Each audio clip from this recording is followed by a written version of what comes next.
Hi, and welcome back to Hey, have you read this book?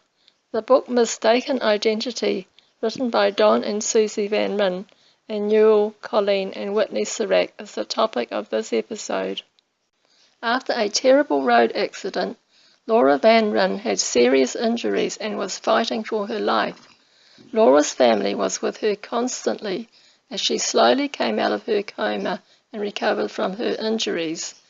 Whitney Cerak, who was in the same van at the time of the accident, died, and for weeks her family mourned her passing. So when Laura was able to speak, why did she say that her name was Whitney?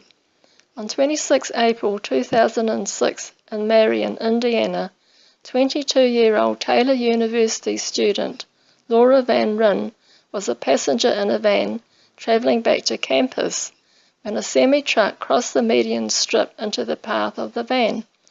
Laura was one of the 4 survivors in a terrible accident.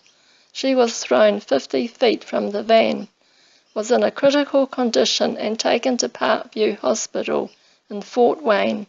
Because of her head injury, her face was swollen and bruised.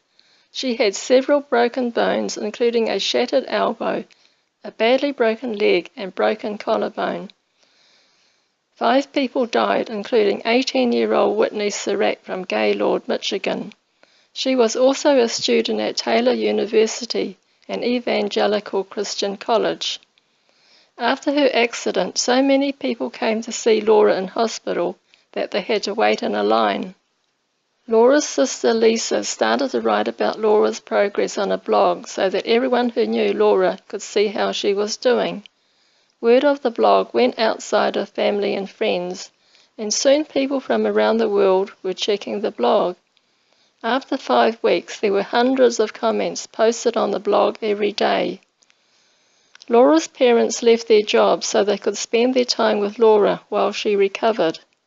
Laura had surgery to set her elbow and leg and have a tracheotomy, which allowed the doctors to remove the ventilator from Laura's mouth and insert it directly into her trachea to reduce the risk of infection. During Laura's recovery after the surgery, Laura's family would take turns to sit with her throughout the day and night. Slowly, Laura started to come out of her coma and she could speak in a hoarse whisper. The bruising had faded and her face was no longer swollen. As she improved, Laura began speech therapy. 5 weeks after the accident, she would say that her name was Whitney and call her sister Lisa other names. When asked to write down her name, she wrote Whitney. Lisa began to doubt that the girl she thought was her sister was really her sister. It was a shock to Laura's parents when dental records proved that the girl in the hospital bed, who they had been so lovingly caring for, was not Laura, and that Laura had died in the accident. In the meantime, Whitney's family believed that they had buried their daughter, so they were stunned when they were told that Whitney was alive. Perhaps if they looked at the body at Whitney's funeral, they might have realized that it was not Whitney who had died. Under the care of the staff, occupational therapists, and her real parents, Whitney slowly recovered from her injuries, and months later she was discharged. A few weeks later, she returned to Taylor University. Whitney does not have any memory of the 5 weeks that the Van Ryns watched over her in hospital. You may wonder how this terrible mistake could have been made, and why hadn't this mistake been discovered earlier?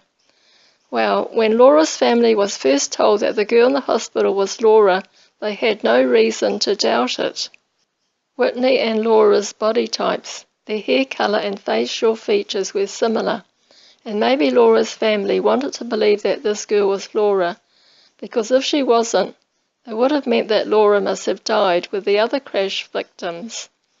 Many dozens of people had visited Laura in hospital, and in the first few weeks no one said anything about the girl in the hospital not being Laura. The Van Ryns were concerned about what the Ceraks would think of them by not realizing that the girl in the hospital was not Laura. But the Van Ryns needn't have worried. The Ceraks were grateful that the Van Ryns had taken care of their daughter so well. Read this book to find out how the Ryn and Cerak family's unshakable faith and the support of the Christian community helped them get through the days following their daughter's terrible accident, Whitney's recovery, the media interest in their story, and how the accident changed their lives. I found this true story about tragedy, grief, compassion, faith and forgiveness inspiring, and I think you will also find this story truly amazing. Thanks for watching.